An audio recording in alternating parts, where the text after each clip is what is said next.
একটা বিয়েবাড়িতে যেতে হলে একটা মেয়েকে কতটা পার্টিকুলারলি আর কতটা সাজগোজ করতে হয় এটা একমাত্র মেয়েরাই জানে।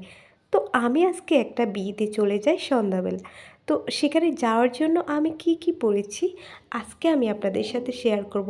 হ্যালো আসসালামু আলাইকুম, হোপফুলি সবাই ভালো আছেন। আজকে আমি আপনাদের সাথে আমি বিয়েতে যাওয়ার জন্য কি কি আউটফিট পরেছি সব কিছু থাকছে আজকের ব্লগে। তো চলুন ব্লগটি শুরু করা যাক। তো ফার্স্টে এখানে আমি হচ্ছে গিয়ে শাড়ি নিয়েছি আর সাথে নিয়েছিলাম হিজাব, যেহেতু আমি শাড়ির সাথে অলওয়েজ হিজাব পরি। তো এইখানে আমার যা যা ফ্যাব্রিক সব কিছু আমি নিয়েছি রেডি হওয়ার জন্য। আমার বেশি কিছু লাগে না রেডি হওয়ার জন্য, আমি সিম্পলেই থাকতে পছন্দ করি, এত সাজুগুজু করি না। যা যা আমার লাগে হালকা হালকা একটু একটু ইউজ করি।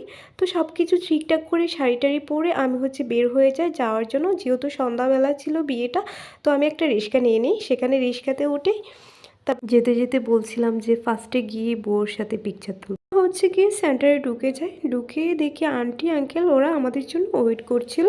তারপর হচ্ছে আমার কাজিনরাও। তা আন্টিকে নিয়ে আন্টি বললো যে চলো আমরা আগে উপরে চলে যাই। ওখানে গিয়ে দেখি যে বউ কোনটা। মেনলি এখানে অনেকগুলো বিয়ে হয় তো একসাথে, তো আমরা কি করে জানবো যে কোনটা বউ।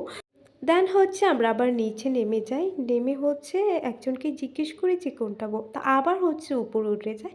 উঠে আন্টি বললো চলো আমরা আগেই খেয়ে নিই সবার আগে। তো ফার্স্টেই আমরা বসে যাই খাওয়ার জন্য। দেন হচ্ছে বসার সাথে সাথে আমাদেরকে এখানে বিয়ের খেজুর এনে দেয়। এখন হচ্ছে খাবার করার পালা। ফার্স্টেই তারা দিয়ে দেয় আমাদেরকে সালাদ, দেন হচ্ছে বিরিয়ানি দিয়ে দেয়, দিয়ে দিয়ে হচ্ছে কাবাব, তারপর দিয়ে দেয় রোস্ট, তারপর এখানে ছিল আরও মুগ ডাল, ছিল চাটনি, তারপর হচ্ছে গিয়ে গরু মাংস দিয়ে দেয়, চিংড়ি দিয়ে দেয়। মুগ ডাল আমি খাইনি। দেন হচ্ছে আমি হাত ধোয়ার জন্য জায়গা খুঁজছিলাম। তারপর হাতটা ধুয়ে হচ্ছে বউর সাথে গিয়ে কিছু পিকচার তুলে তারপর বাসায় চলে আসি। এই তো এই পর্যন্তই ছিল। আল্লাহ হাফেজ।